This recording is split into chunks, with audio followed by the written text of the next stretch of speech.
you all in my afternoon session where every Saturday we talk about many of the interesting real estate topics. We take your questions as well as I try my level best to share all the updated information about the market and what are the market trends, how market is going to behave, and what is going to be the future of real estate, especially in GTA. Every time we have this discussion, uh, whenever there's any prediction either from CMHC or from Bank of Canada or from any other financial institution, a lot of people call me to know about my opinion. Uh, Again, I always tell them, guys, if you look at what has been predicted by CMHC, what has been predicted by Bank of Canada, they talk about whole country. They are not talking about only GTA. So you have to understand this thing very carefully. When we talk about real estate, we talk about the local market. We don't talk about the whole country because every single market has its own dynamics. Even if I talk about GTA, GTA is still a very bigger perspective, right? In GTA, you will find so many sections where it's Brampton, Mississauga, Toronto, then the suburbs, then the close by areas. We talk about Markham, Scarborough, Whitby, Kitchener, Waterloo. If you look at it, every local market has its own dynamics, has its own, I would say, way the market move forward over there or go backwards. I'll give you some examples onto this. And today we are going to have an interesting discussion. I want to share a few of the tips for a smart investment. This is going to be the topic for today. But before that, I thought we will have some general discussion. My humble submission to all the viewers, please, guys, don't hesitate to ask your questions because that makes the session interactive. And your question might help many other people to understand the same challenge, the same perspective from my side, and it might help many others to make an informed decision. Your question might help somebody else to make one of the informed decision about the biggest purchase of their life.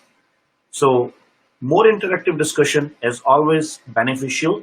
Please don't hesitate to send your questions. Either you can use the social media or you can send the questions on my cell phone as well, which is 647-225-5780.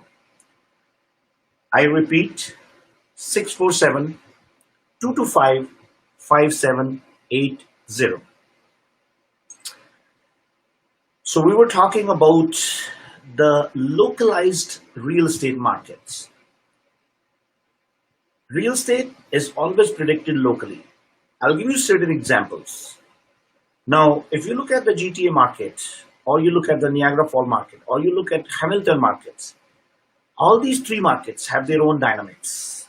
There might be a situation when market in Hamilton is not doing that well, but market in GTA is doing pretty well. The reason could be many.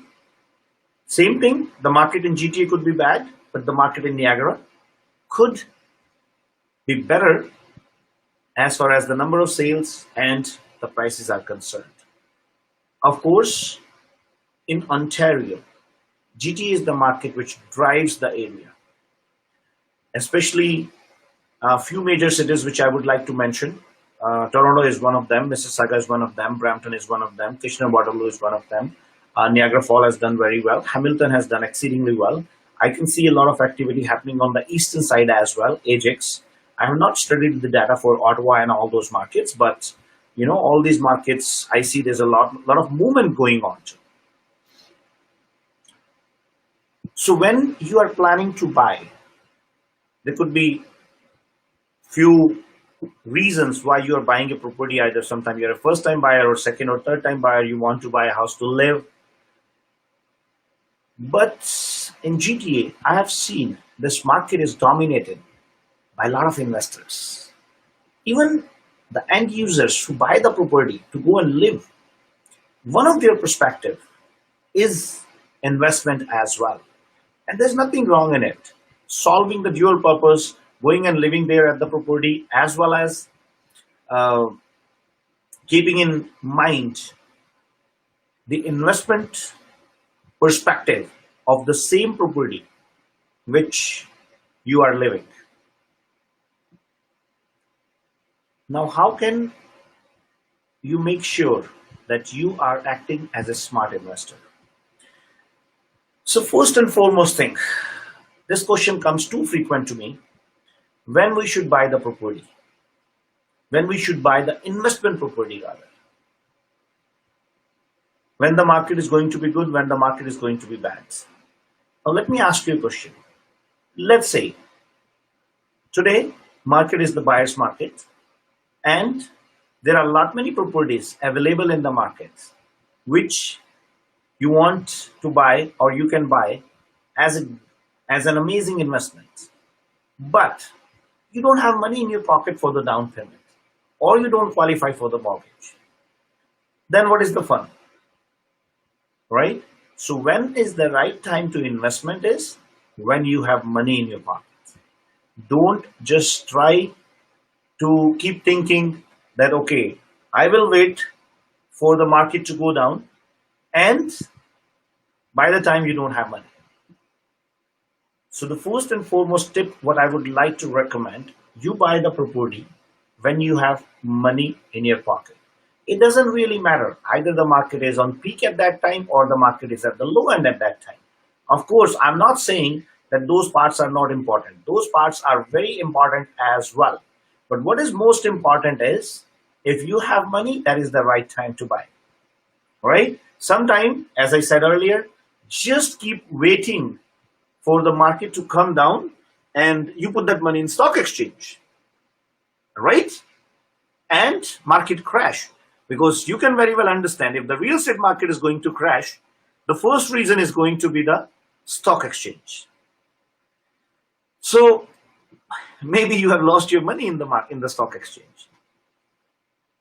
So whenever you have money to invest, when I say you have money to invest, I always recommend that investment property, you should consider putting 20% down payment. Now, this rule does not apply to everybody. There might be certain situations where, let's say, you are a first time buyer and you are living on with your parents and you want to buy something as an investment, and you have only 5 or 10% down payment, but you qualify for the mortgage. So in that case, I would not recommend you to wait for getting like accumulating or saving 20% down payment, because that might take you 2 to 3 years to save that 20% down payment.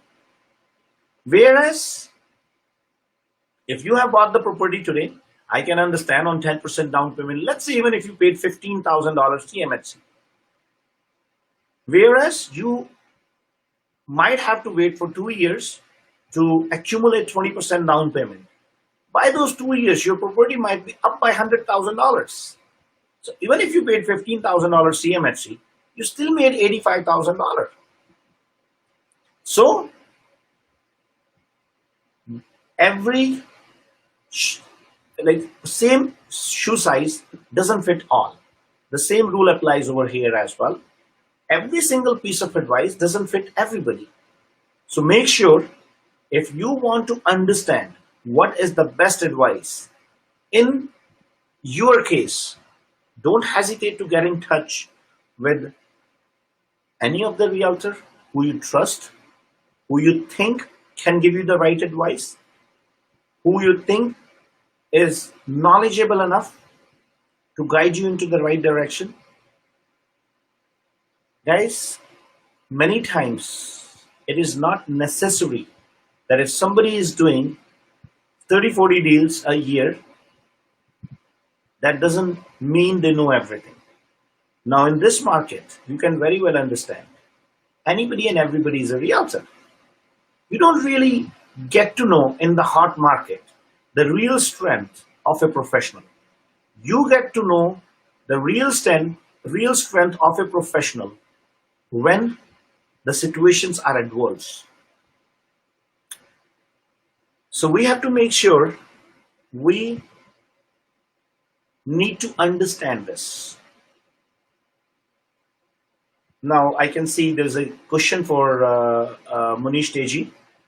Manish, first I will take your question and then we will move further on putting up our tips for the smart investors because this question is definitely going to help hundreds of people because at this point of time there are a lot of markets in the outskirts where you see a lot of movement happening. Now Manish has a question where he's asking GTA invest money or outside GTA. Where suggested, sir, your advice? So Manish wants to understand either we should invest in GTA or we should invest in outside GTA. Now Manish, let me first explain you why outside GTA markets are getting crazy. So what happens, you know, there are a lot of investors who are willing to invest their money in smaller properties, say 400 or $500,000. But the way market is going around in GTA, you don't. It's very hard to find anything which is in 4 to 500,000, and that is a comfort range for many of the investors I have seen. So when that started happening, that there were not enough properties available in GTA for that price range, the investors started hunting the properties in the surrounding areas. And moreover, there were many of the developers and the builders, they also could see that GTA is not in their range of affordability as far as the land value was concerned, as far as the development cost was concerned. So they also started working on developing the neighborhood cities.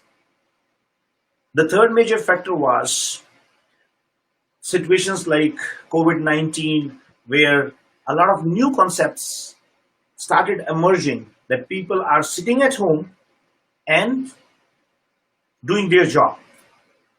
That also encouraged many of the people to move in the outskirts because they were able to afford a big house in the outskirts, whereas they were working from home. So those couple of factors really helped many of the people to move or to buy the properties, either it is for living or it is for the investment in the outskirts of GTA.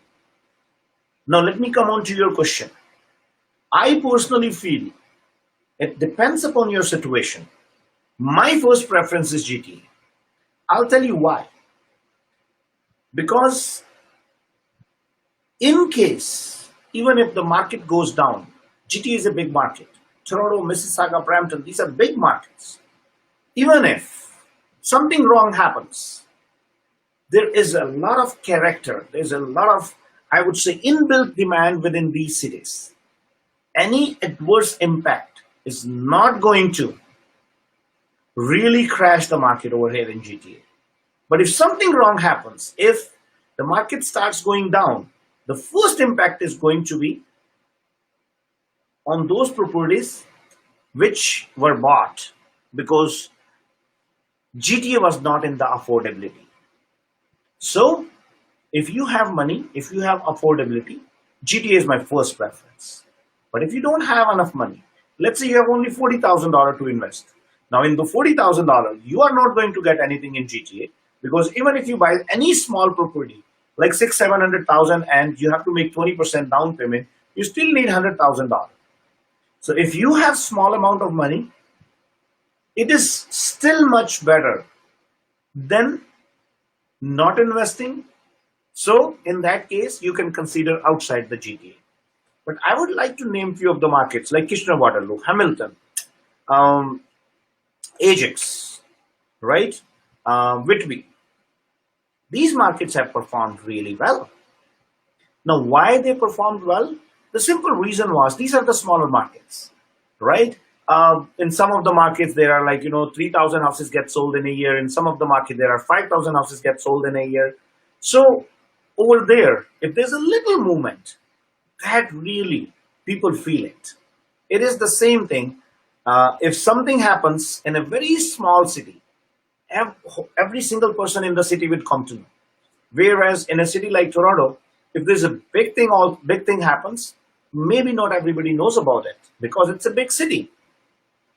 So the same principle applies when it comes to the noise about the real estate market. Either it is going up or it is going down.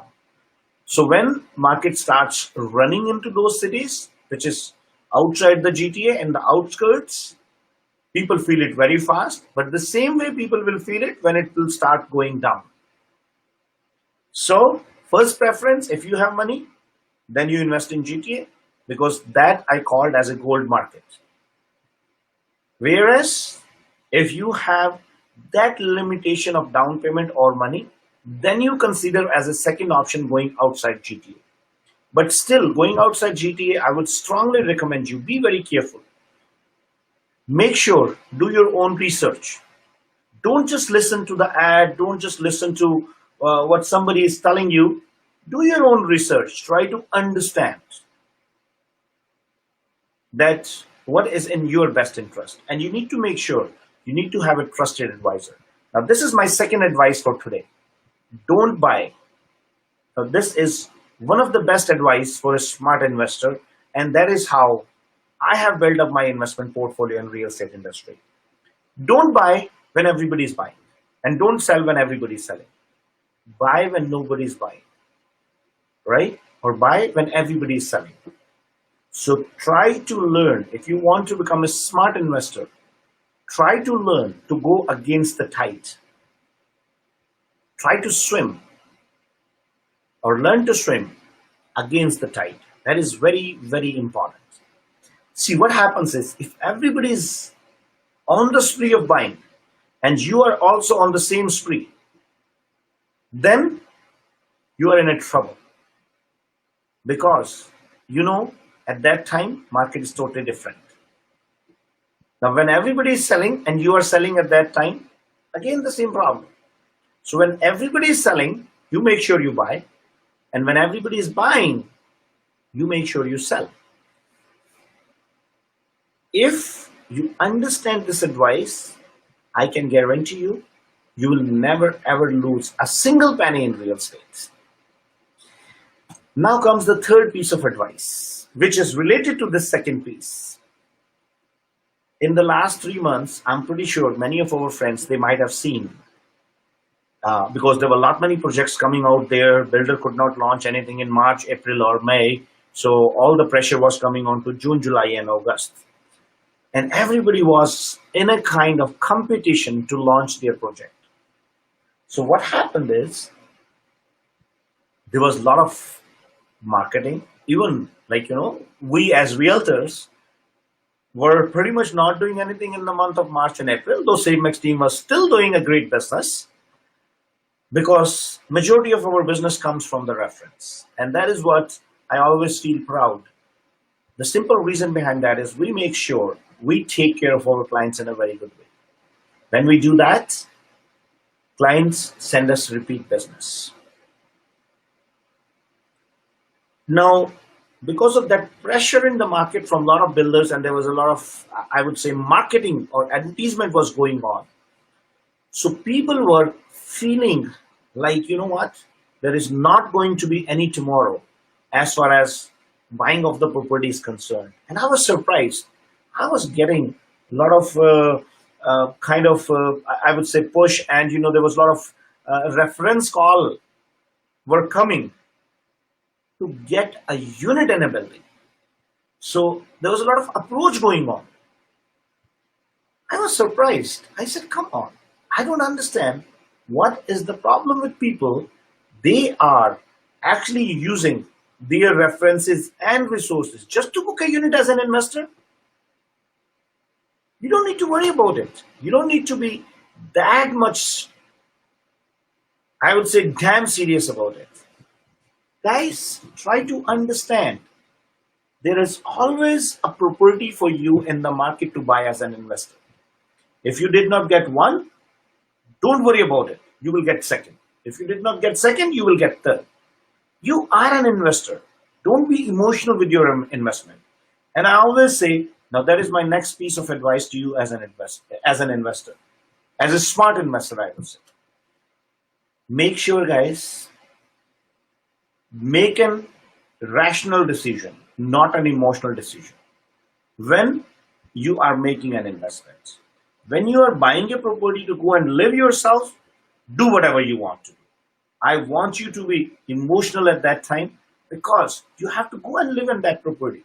I will not interfere in your wish list.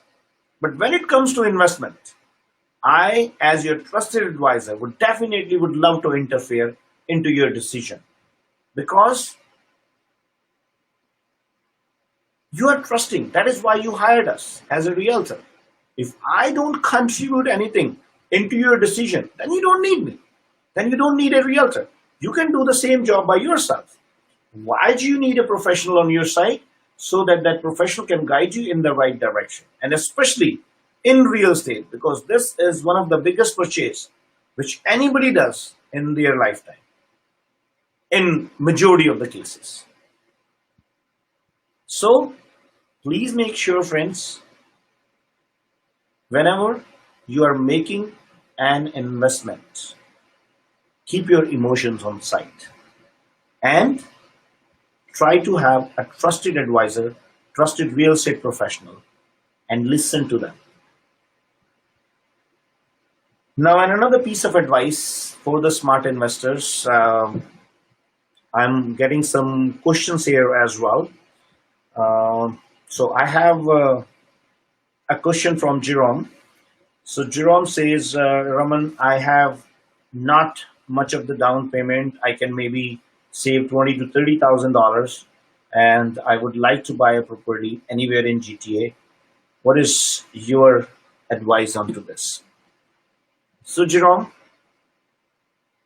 with $20,000 to $30,000 as a down payment, it will become very challenging.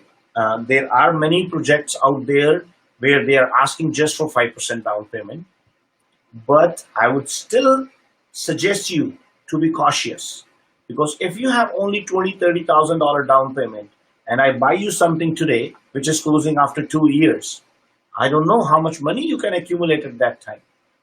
It is going to be a challenge for you to close the property because I first of all don't know your exact situation. Either you own a property or no. If you want to discuss your particular situation, uh, in that case, I can definitely book an appointment for you, and we can discuss a little bit more in details that how I can help you. But if you just have $20,000 to $30,000 down as a savings, you need to be very careful and very cautious. But that does not mean you cannot make an investment. You can definitely make an investment because there are so many ways to invest in real estate. Um, you can definitely look for a project where the down payment is less, or maybe the price is less. Last to last week, we bought a property for one of our clients in the range of $400,000, where we just made like only 5% down payment, but they were end users. So in that case, they just need around $25,000. Now that property they are going to live into that as well, and it is in part of like kind of their investment portfolio too. So be careful, be thoughtful whenever you are just trying to make an investment with a limited amount of money in your pocket. Now I have another question from Deepak. So Deepak says, I want to buy a property in Toronto and would love to sell it on assignment clause. How much money I should expect to make in another 3 to 4 years? So Deepak, assignment clause, very important thing. I always tell my investors, assignment clause is an additional facility for you. Don't make it as your first priority. Yes, there are very good chances that you can sell your property on assignment clause, but that should not be your primary criteria. Of course, that facility is there, and we can take a very good advantage of that situation, right? But don't make that as your topmost criteria. I'll tell you the reason why. Because when you're selling the property in assignment clause, you're still making some profit. You're still making good amount of profit. But are you making the best profit? That might not be. So if you want to make the best profit, You should be ready. You should be ready. I'm not saying that you have to, but you should be mentally ready to close the deal as well. I'll try to explain this with an example. So let's say if you buy a property for 500,000 and on the assignment you have an offer on table for 600,000, right? Now majority of the cases who buys the property on investment is an investor too. So that person will try to squeeze you as much as he can because he also have to make some money out of it. So if you are planning to sell your property on assignment, my strong recommendation, try to look for an end user because end user is going to give you good value on your investment, good profit on your investment. But if you are selling that property to another investor, of course, his intent is to make some money as well. Now you have invested in that money on assignment, on to make some profit.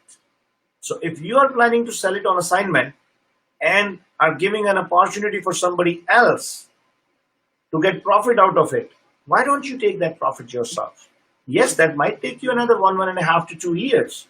There's nothing wrong into it because your intent was purely to make an investment. So Deepak, I hope I answered your question. In assignment is not the top priority. The top priority is to make the best profit, to make the best value of your money which you have invested in that particular investment. And this is very, very important for all of us to understand. Huh. Now I have another question from Manpreet.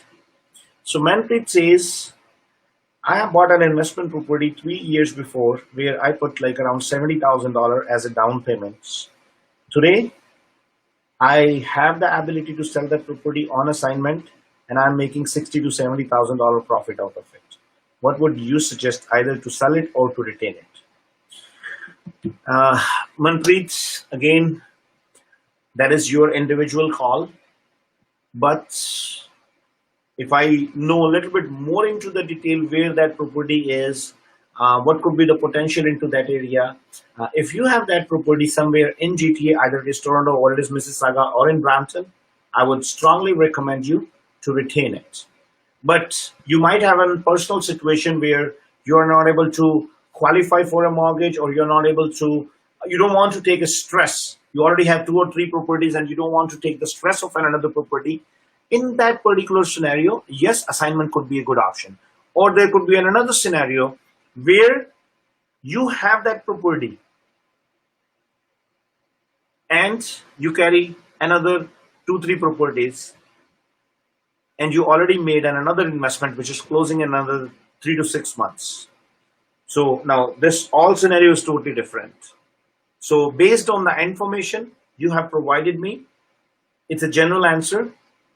If you have that property in GTA, I would strongly recommend you to hold it on, close it, sell it after maybe 1 year of your closing. Trust me, you will make very good profit out of it. But if your situation does not allow to close the property, then of course assignment can be a very good option. There are a couple of more questions, friends, but I think then we will lose the charm of the topic, where I want to share a few more tips about the smart investment. Now, when it comes to the another tip as a smart investor, you have to make sure when you are making an investment, find a good deal. Find the best value for your money. Don't be in a haste to make an investment. Investments are always done with a cool and calm minded. So you need to make sure you have to have that person on your side who have those abilities to stay cool and calm. So no pressure onto you. Nothing like, okay, you know what? If you don't buy this property today, you will not be getting any property, or, like this is the end of the world. That kind of approach does not work good in investments. In investments, you need to make sure you are making decision with a cool and calm mind so that you don't regret later on that you made a hasty decision while making such a big investment. Now, another thing of a smart investor, they always have the retaining capacity. I always debate with a lot of people about this point. I have seen many people, they buy the property without the retaining capacity. And a situation comes where they end up screwing themselves. I'll give you a real life example. I met a client almost like 4 months before. Now, this gentleman was dealing with somebody who didn't know what they are doing because the market was shooting up. Now, this is a story in 2017, and they had the closing of two properties in 2020. They sold actually their principal residence, got $400,000, and invested every money outside the GT. Buy a property somewhere in, Paris, Bowmanville, and here and there, and did without even caring that three of their closings were coming at the gap of 2 months. Now, this gentleman has invested all his money. He put $100,000 deposit everywhere, and I was shocked to see he bought a house in Brampton on Sandalwood and Mississauga Road, a semi-detached house for 900 and change, 920 or 930,000. So by the time 2020, right, I'm talking about this thing in I think March or April. At that time, the houses were selling there, the similar kind of houses. Even the same builder was selling the house for 800 or 810,000, and he bought the property for 900 and change. Now imagine, he was losing almost more than $100,000 into it. Now he closed the deal, put $30,000 as a closing cost, $25,000 to $30,000. Now at the time of selling, another $30,000 to $40,000 cost for the real estate and miscellaneous cost. So his cost to the property was close to $1 million, and the properties were selling there $800,000 and change. So he had a good opportunity. Sorry to say that, use that word, but he had a good opportunity to lose close to $100,000 to $150,000, which actually he did. Now I asked him, like, why did you do that? Right? You should be smart enough, or you should have planned your closings in a way that you are not coming under pressure at that time. Not only that, you need to have some buffer with you so that that buffer can help you. Because guys, investment is as good as a business. So when we do business, we make sure we keep 3 months money in our pockets. In case of any unforeseeable circumstances or any challenge to business, we can manage it. So please don't make that mistake. Try to learn from other people's mistake. That will help you to become better, and that will help you to make a right decision. Okay, let's take one more question, which is from Lucy. So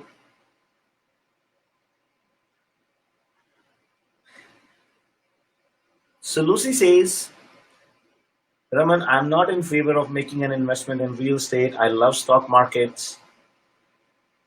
But after listening to your talks, I generated some interest in doing real estate investments, but I need the right guidance. Yes, Lucy, I have seen many people who make investment in stock exchange, share market, and many other commodities and all that stuff. And that is not my forte. I'm not a specialist onto that, so I won't be able to give you any advice about the real estate market. But of course, I can give you the advice about real estate markets. This is my personal experience, and I'll share an interesting story with you. One day, this is I think a couple of years before, a gentleman approached me and he said, I want to come and see you for some investment. So we booked an appointment. So this gentleman was a banker. And so he started talking to me. He said, Mr. Raman, I want to, work with you, and I want you to do some investments with us. I have seen you do a lot of investment in real estate, but I want you to make some investment in stock market as well. And I said, good enough, no problem. So I asked him a question. I said, okay, if I give you $100,000 to invest in stock exchange with your best knowledge and ability, what is the kind of return you can guarantee? And his answer was, I cannot guarantee you anything, but I can assure you somewhere in between 5 to 7% return on your investments. And I said, no problem. I really appreciate that. Then I told him, you came to me and asking for investment, and you are telling me you can assure me 5 to 7% rate of interest, rate of return, but you cannot guarantee me the return on my investments. So I said, okay, how about if I invest you $100,000 in real estate and I give you a written guarantee of at least 15% return on your investments? How does that sound? So guys, this is what is the power of real estate. And yes, whatever money you invest, and I always tell my clients very openly, if you take my advice and act on my advice and make an investment or whatever the decision you make,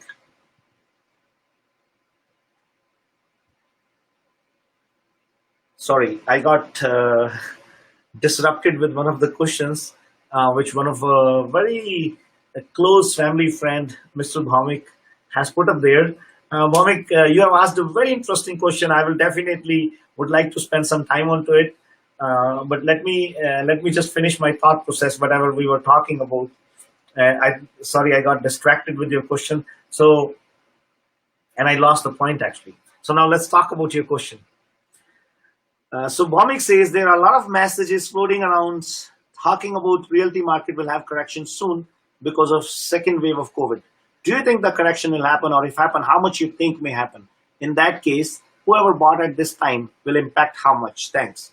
Very interesting question, Bhaumik, and thank you for asking that question, because I think this is one of the most prominent question which is happening out there in the market right now. Second wave of COVID, how can it impact? Bhaumik, in the month of April, when it was the matter of first wave of COVID, at that time we all were very fearful. We didn't know what is going to happen. At that time, I predicted the market exactly opposite to what everybody was telling. Even CMHC said at that point of time the market is going to drop by 18%. And I'm pretty sure you can go and look at those news. I was the one person who was telling people on radio, on my live shows, that this market is going to be bouncing back in the month of June. And you see what happened. Now let's talk about the second wave of COVID. At that time, we didn't know what COVID is. Today we know what COVID is. At least we know that there's only 1% fatal rate, 1% death rate from COVID. We know majority of the people, they recovered from this disease through autoimmune. We know how to protect ourselves. Governments, they know what precautionary measures we have to take.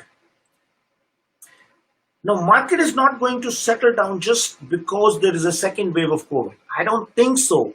Second wave of COVID can make that much impact, especially in GTA. Again, I am trying to emphasize, I'm talking about GTA market. I'm not talking about whole Canadian market. But second wave of COVID might not create that much impact on the market, which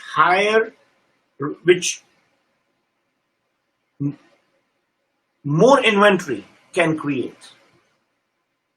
Trust me, second wave of COVID would not be as impactful as the higher level of inventories could be. Now, when it comes to correction, now let me tell you how the correction happens into the market and what is going to happen.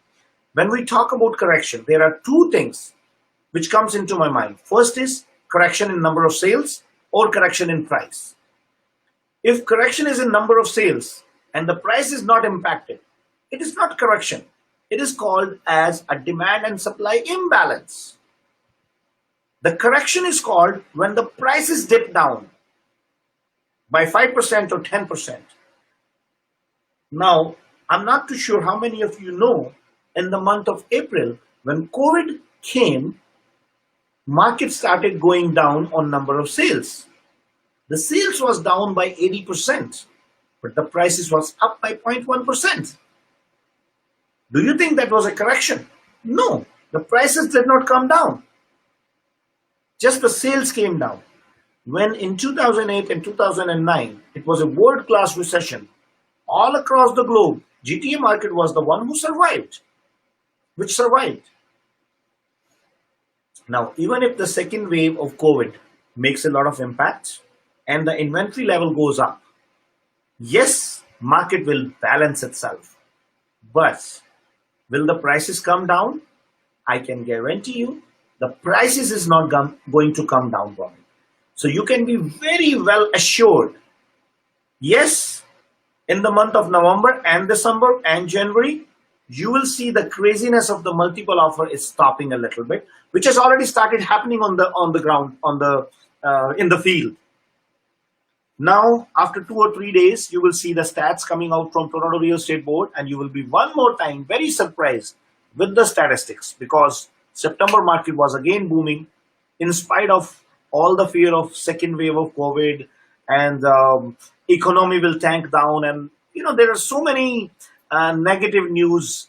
And I was actually looking at the news last week as well. There was so much negative news coming.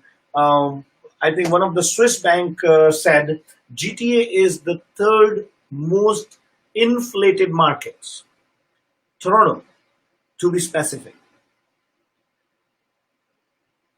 How many times you read these kind of news and you saw market going up? I can guarantee you, thousands of times this has happened. And I'm telling you, CMHC, in the month of April, told market is going to go down by 18%. What happened?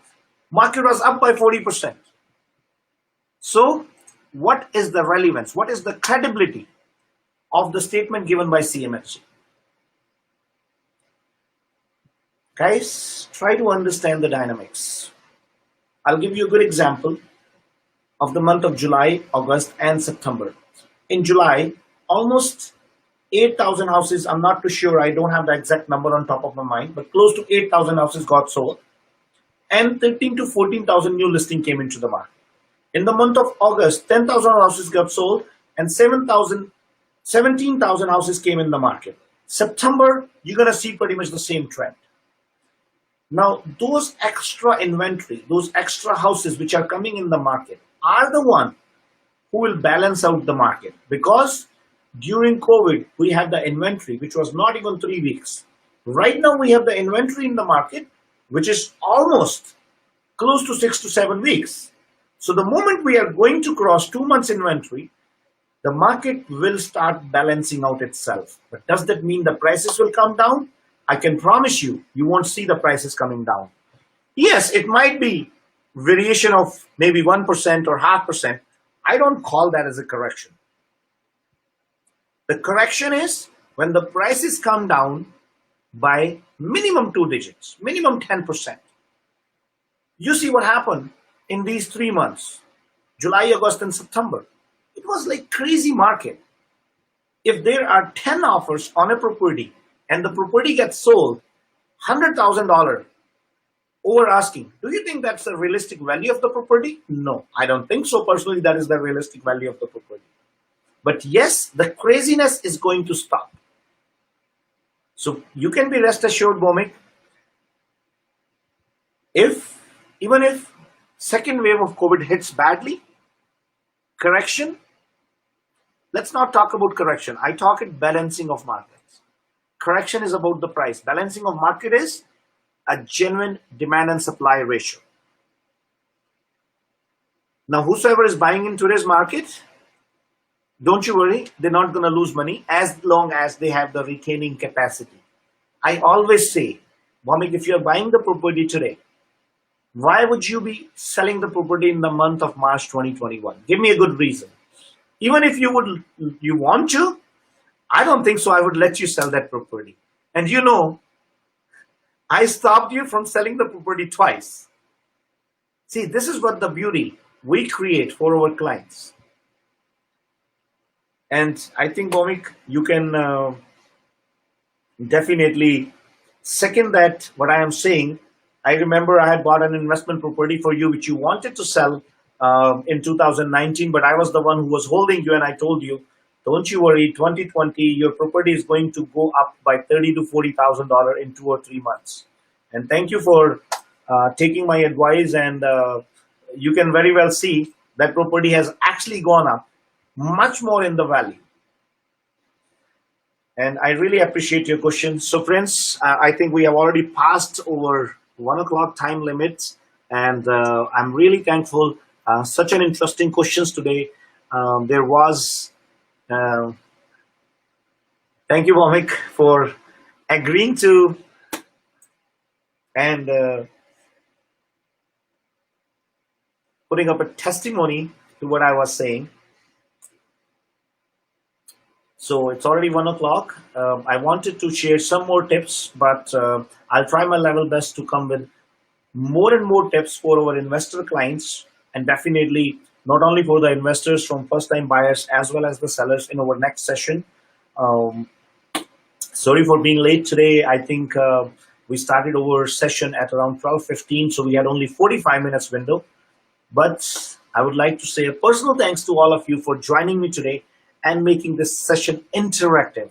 This is what I love when people ask complicated questions, when people ask, a very intelligent questions, because that actually helps me to learn new things. And I always say, so I have sold close to 7,000 houses in last 8 to 9 years, but I still know only 1% real estate.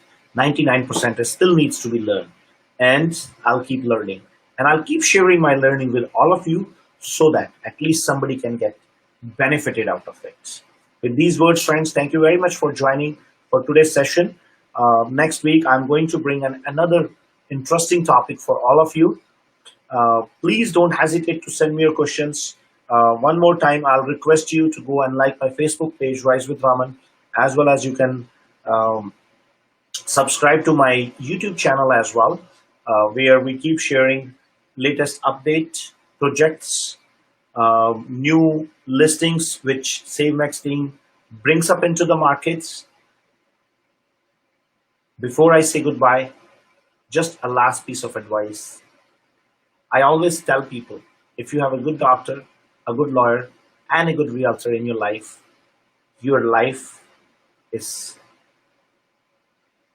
I think, you are living the best life, because these three are very important and integral part of your well-being, prosperity, and your health.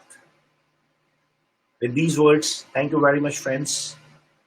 I will see you Saturday, same time, sharp at 12 o'clock, and I promise you I won't be late next time. There is so much pressure of work these days, but I try my level best to maintain my schedule. And next week, sharp at 12, I'll see you one more time on the same channel with some interesting topic about real estate. Have an amazing weekend. Stay safe. You all know there are a lot many increased number of cases for COVID-19. Please follow the protocol, follow the instruction issued by our health professionals, and support and help the government to keep Ontario and Canada safe. Wish you good luck. Have an amazing weekend. See you next Saturday, sharp at 12. Thank you.